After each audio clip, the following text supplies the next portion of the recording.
This feud has gotten very personal, Kendrick Lamar even using an image of Drake's home where the shooting took place in a recent album cover. I know that verse had no malice behind it because I saw him 5 days later at the VMAs and it was all love. Those markers, for your information, are what you would see on like a sex offender app to see sex offenders near you. I can't see myself going bar for bar with Drake. You know, we're two different type of artists. Drake's feud with Kendrick Lamar has gone too far. His bodyguard has just been shot and placed in critical condition. Despite Drake's home under attack, Kendrick continues to put him in a deadly situation and attempt to rid him of the music industry. I still can't believe that these two rappers started off as friends because now they are clearly sworn enemies. So let's get into it.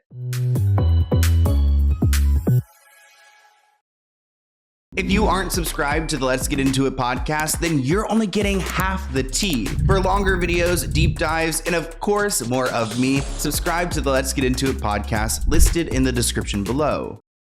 We need to talk about the feud between Drake and Kendrick Lamar because things have gotten dangerous and it needs to settle down before more people get hurt. You guys have probably heard that Drake's bodyguard was shot at in front of Drake's home, and it turns out that this feud has been going on for a long time. To be honest, I wasn't aware of this feud, but I'm exhausted just doing research about it. Now, what happened this past weekend involves a couple of diss tracks that went a little bit too far. The songs released in quick succession were riddled with allegations of child inappropriateness, domestic abuse, body modifications, parentage, and more. So really, they tried to get at each other on every level. But let's go ahead and dive into the backstory of it all. It starts in 2011. At this point in time, Kendrick Lamar was starting to make moves in the music industry, and Kendrick and Drake were relatively on friendly terms. Actually, in the beginning of Kendrick's career, Drake invited him to come and tour with him, so I would say they were even more than just friendly, they were kind of working together. This is my brother A$AP Rocky. This is my brother Kendrick Lamar. This is my brother Chasing Cash. We all ask you just one favor. Y'all keep working on being the beautiful people that you are. Kendrick said in an early interview that he and Drake clicked immediately, describing the fellow rapper as a genuine soul and revealing that Drake was the first person outside of his immediate team to hear his debut album. So that's a lot of trust that Kendrick is putting into Drake, and it seems like Drake was happy to go and be that mentor for Kendrick. This is probably why their feud is so bad, because they were actually friendly. Now, around the time of Kendrick Lamar's second album release, which Drake was featured on, we start to see some tensions between the two, and they seem to have very different approaches when it comes to wealth and fame. You know, Drake likes the glitz and the glam and the money and the power, and you know, Kendrick likes to speak out against some of those things. This article reads that Kendrick tends to avoid sharing details of his personal life on social media, while Drake is known for sharing frequent posts about his lavish lifestyle to his millions of followers. Kendrick has spoken out in interviews saying that he doesn't like when people brag about money and fame, and he felt like it was superficial. This also reflects in some of his lyrics. Now, the two seem to grow colder towards one another once Kendrick started to experience commercial and critical success, scooping major awards and receiving universal praise. Now, in public, Drake continued to congratulate Kendrick Lamar for a number of his successes until 2013, when Kendrick Lamar dropped a verse on Big Sean's track Control that made it clear that he considered himself above other rappers, including Drake, which Drake is not going to stand for. I miss the days when Big Sean was a popular rapper. I don't know if he makes like hits anymore. Maybe he does, but when I was in college, he was playing at every rap party. But in 2013, Big Sean decided to invite Kendrick Lamar to feature on his album. In particular, this song called Control, where he raps, "I got love for all of y'all, but I'm trying to kill you, trying to make sure your core fans never heard of you. They don't want to hear not one more noun or verb from you." But it wasn't just this lyric of, you know, taking out all of his competition, but he goes on to name these rappers in his song, calling out Pusha T, Meek Mills, A$AP Rocky, Drake, of course, and a few others. But honestly, when I saw Mac Miller, I was like, ugh,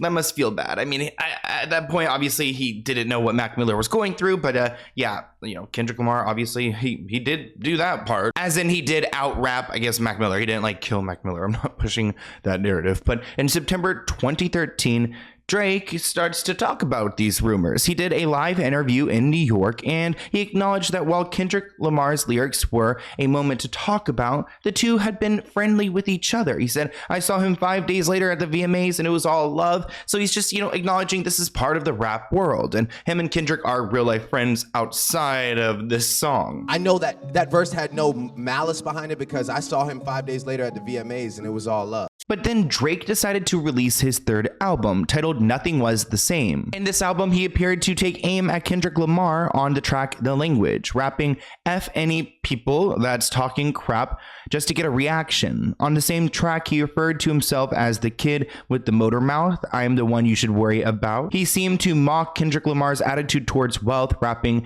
these people downplaying the money, but that's what you do when the money down. So saying, Kendrick Lamar wouldn't have an issue with Drake flaunting his life if he had what Drake had. But in that following year, 2014, their public digs grew more frequent. Now, at the Grammys in 2014, Kendrick Lamar and Macklemore were nominated for Album of the Year, but Macklemore won over Kendrick Lamar, which he must have felt guilty about because he had texted him and even posted about it on Instagram, which I think is kind of weird, like to post a screenshot of your text, but essentially he was saying that Kendrick deserved this award and that he felt bad about it, and he froze and he wanted to recognize that his music was worth a win. In response to Macklemore's post, Drake was unimpressed, calling Macklemore out in an interview, saying that his apology felt cheap. If Macklemore was going to hand out apologies, Drake said, he should have offered one to other nominees. He said that crap made me feel funny.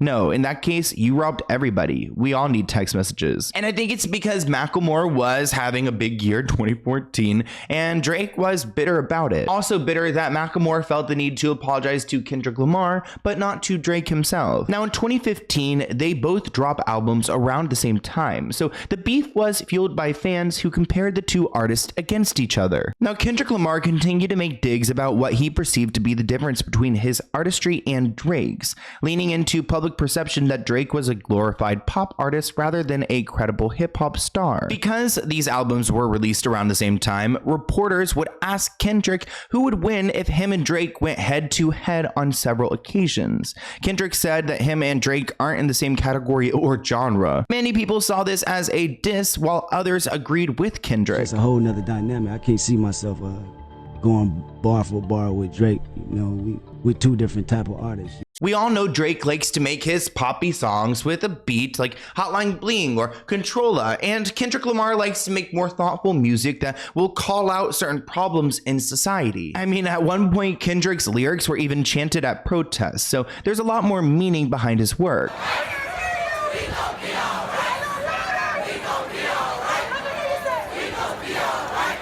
Now the drama got even worse because Meek Mill decided to get involved and accused Drake of using a ghostwriter. Meek Mill wrote, "Stop comparing Drake to me. He did not write his own raps. That's why he ain't tweet my album because we found out." It's actually funny because back then when all this drama was going on between Meek Mill and Drake Bell decided to chime in, which nobody was asking for it, Drake. But back to the real Drake. Now Drake tried to defend himself. He said, "I need, sometimes, individuals to spark an idea so I can take off running. Music at times can be a collaborative process, Who came up with this? Who came with that? For me, it's like, I know that it takes me to execute every single thing that I've done up until this point, and I'm not ashamed," which I can get that. I mean, if you look at some of your favorite songs, it usually has like a few different writers on it. I have no embarrassment when it comes to what I did on that album. I worked with somebody on I think 4 or 5 songs on that record. I pulled my weight when it came to my pen. It wasn't like I just, it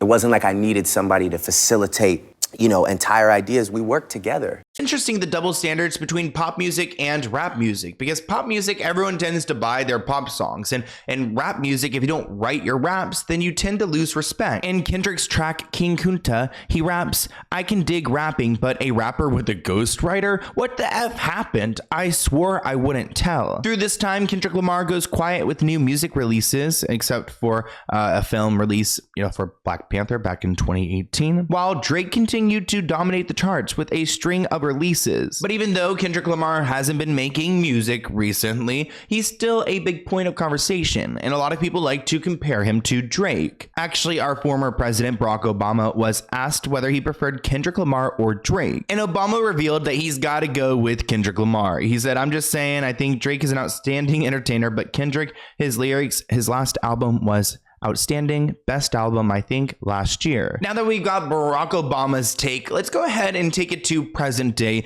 and talk about why everything is popping off on social media, because I'm a little bit lost. Now in October 2023, Drake and J. Cole link up for a song titled First Person Shooter. Now Drake and J. Cole probably thought this would have been a cool collaboration until J. Cole asked, "Who's the best rapper in the game? Me? Drake? Is it Kendrick Lamar?" And this pretty much woke up the beast of Kendrick Lamar. For context, J. Cole, Drake, and Kendrick are usually referred to as the best. In today's hip-hop industry, the big three. So J. Cole is asking who's the best, you, me, or Aubrey, which is Drake's legal name. So Kendrick Lamar decided to make an appearance on a song titled Like That, which appears on Future and Metro Boomin's collaborative album.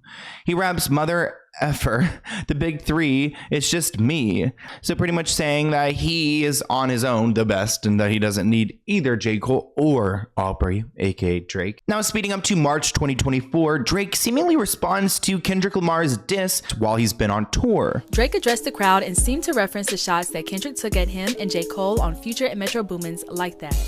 I'm gonna let you know how I'm feeling. And listen, the way I'm feeling is the same way I want you to walk out of here feeling about yourself. Because you know how I'm feeling? I got my head up high, my back straight, I'm 10 toes down in Florida or anywhere else I go, and I know that no matter what, it's not on this earth that can ever me in my life.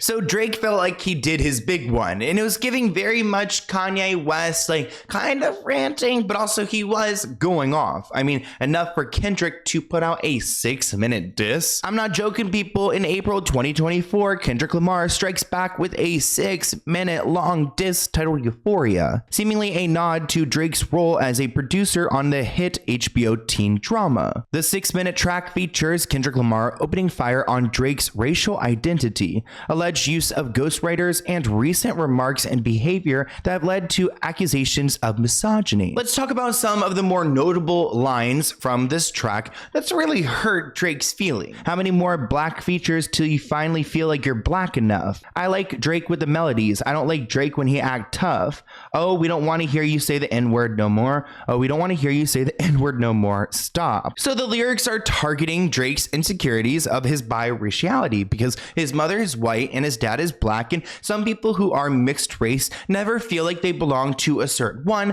Again, I can't speak on this. I can only share what I've learned from my friends, but they don't either feel black enough or white enough, where they just don't really fit in. Kendrick claims that Drake is only featuring black artist songs to fit in and to relieve him of his insecurity not fitting in with the community. Now, it's commonly agreed upon that non-black people should not use the N slur because of its historic connotation. In saying that Drake should not say the N-word, Kendrick is poking fun at his racial ambiguity. One widely discussed moment on the track has been linked to a notorious interview with the late rapper DMX. Asked whether he liked Drake in the interview, he simply said no. Pushed to elaborate, he said, "I don't like anything about Drake. I don't like his effing voice. I don't like nothing he talks about. I don't like his face. I don't like the way he walks. Nothing. I don't like his haircut." Ooh, nothing about him. What about Drake? You like Drake?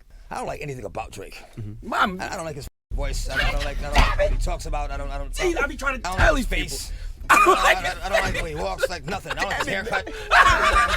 Now, Kendrick Lamar echoes this testament in his rap, saying, "I hate the way you walk, the way that you talk. I hate the way you dress. I hate the way you sneak diss. If I catch a flight, it's going to be direct." Now, as a funny way to clap back at Kendrick Lamar's diss, Drake decided to post an Instagram story. "I hate the way you talk to me and the way you cut your hair.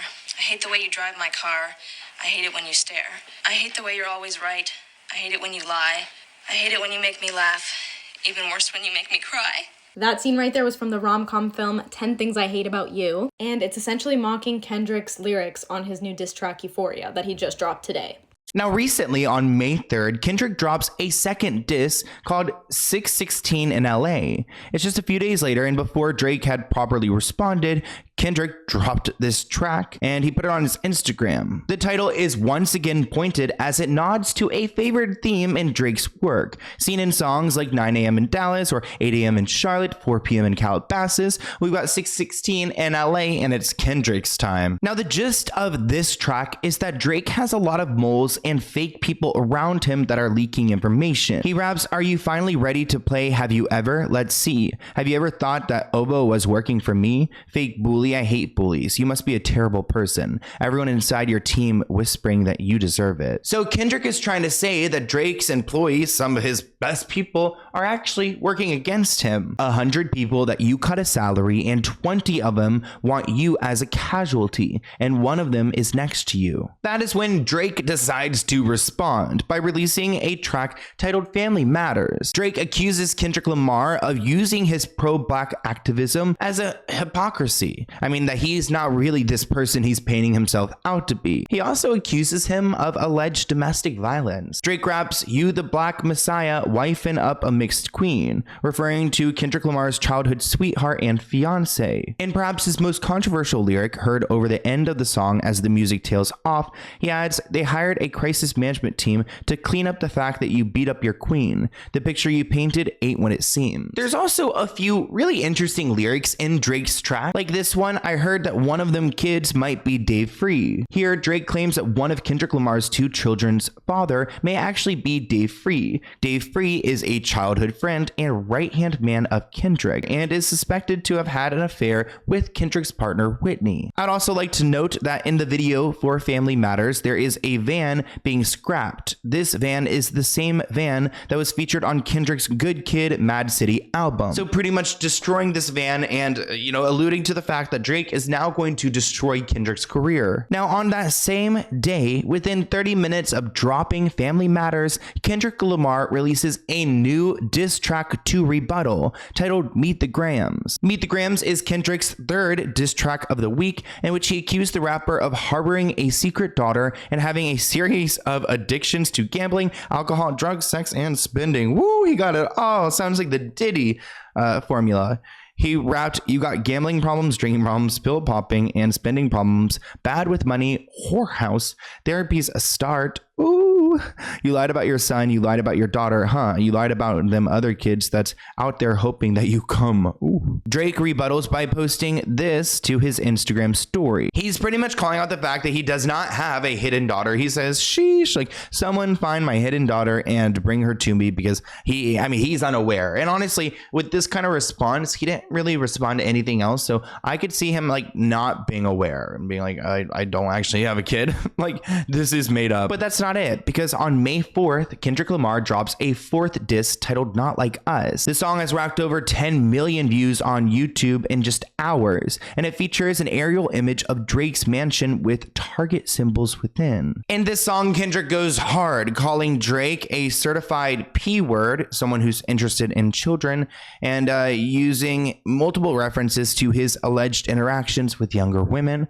which we have made videos about that on my channel before. I must admit, I don't love the fact that he included a picture with a bunch of like targets on Drake's house. It just seems very dangerous, kind of doxing, a little bit too far in my opinion, and it probably led up to what we're going to talk about towards the end of this video, some of the violence that's happening. I think it's also important to note that these symbols also represent sex offenders, so people who are actually criminal. The thumbnail for this song here is Drake's estate. It's called The Embassy, with a bunch of little markers here. Those markers, for your information, are what you would see on like a sex offender app to see sex offenders near you. And he's basically saying there's like 15 sex offenders that you have on payroll. Another wild line from Kendrick's diss track reads, "Him and Weinstein should get effed up in the cell for the rest of their life." So really going off on Drake in all kinds of directions, and it does make me question if Kendrick has this intel, or is he just making it up? Now, on May 5th, Drake addresses the allegations on The Heart Part 6. Drake wrote on Instagram, "And we know you're dropping 6 minutes after, so instead of posting my address, you have a lot to address.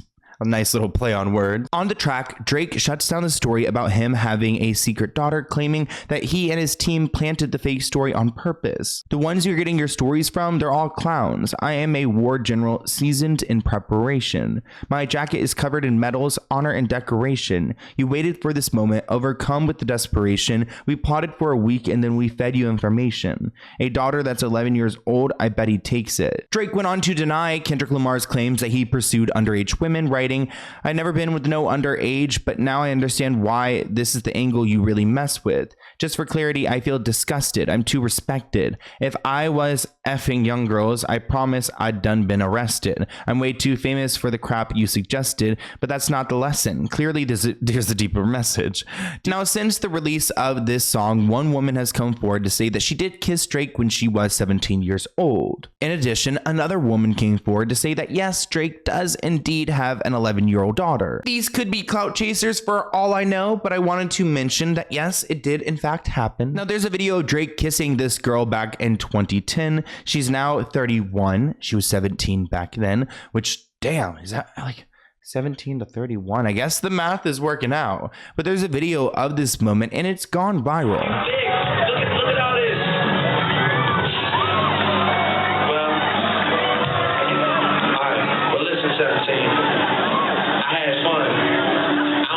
Feel guilty or not, but I had fun. I like the way your breast feel against my chest. I just want to thank you. So really, there's a lot more to this situation I can't even comprehend. A clip resurfaced of a woman who claimed that she was pregnant with Drake's baby around 2017. Although the child wouldn't be 11 years old, fans were still shocked that Drake might actually have another child, which is all alleged. Again, keep in mind, Drake had a son who was a few years old before we actually learned about him, and I'm sure there's a lot of celebrities who have children that we have no idea about, which, is it any part of our business? I don't know. I don't really think it's relevant. How sure are you that you're pregnant by Drake and not somebody else? Let me tell you something.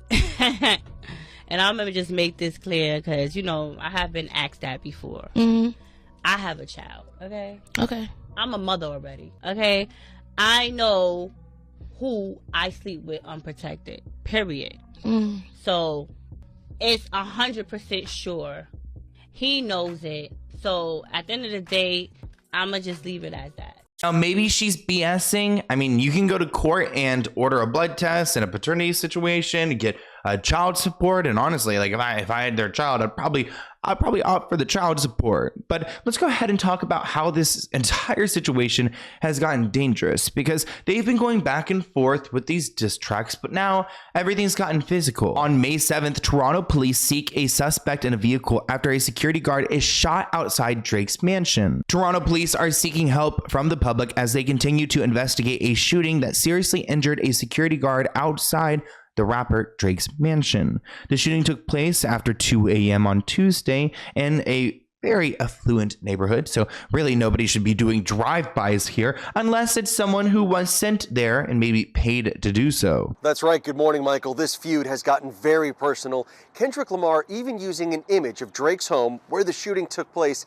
in a recent album cover. But at this point, police say it's unclear if the shooting had anything to do with their public beef. Police said the security guard, who remains in the hospital, was standing outside the gates at the front of Drake's residence when he was shot from the vehicle. The police officer could not confirm if Drake was home at the time of the shooting, but said the rapper's team was cooperating with investigators. This morning, the investigation into the shooting at music superstar Drake's home that left a security guard wounded. Authorities saying the hip-hop artist is cooperating. He told reporters it was too early to comment on the motive, but he was aware of the headlines between Drake and Kendrick Lamar, and it's pretty hard to ignore that maybe Kendrick Lamar had something to do with it.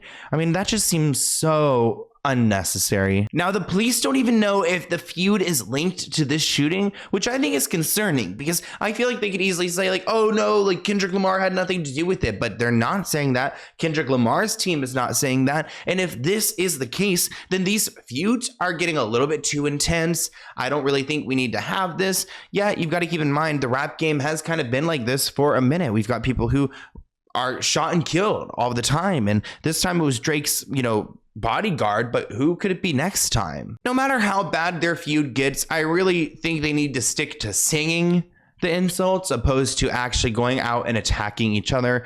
It's not worth taking out other people as you go, but we're going to be keeping our eyes on this. So I hope you guys enjoyed this video. What do you think of this feud? Are you team Drake? Are you team Kendrick? Or are you team Sloan? Because I think I'm over here just trying to, chill. Can we just chill? It's 2024 and like so much has happened. The year's almost like 6 months in. Like what? Time is flying way too fast. May is 5th month, right? So then June is 6 months. So that means we're 6 months into 2024. Do you guys agree? I know that's a fact thing, but like, I don't agree. I disagree. Still feels like we're in the 2nd month, right? Look at all this finger work over here. Hey, if you're just listening, you're not watching my hands do like, I can't do sign language. I wish I was that smart, but hope you guys enjoyed this video. Do you like the little lip slapping? I'm just like thirsty. And my water ran out. And my handle broke. I've got the ugliest cup ever. Yeah, but that's just me. That's just real. I'm gonna lay in bed and go and chill. But I hope you guys enjoyed this. See you guys next time. Bye.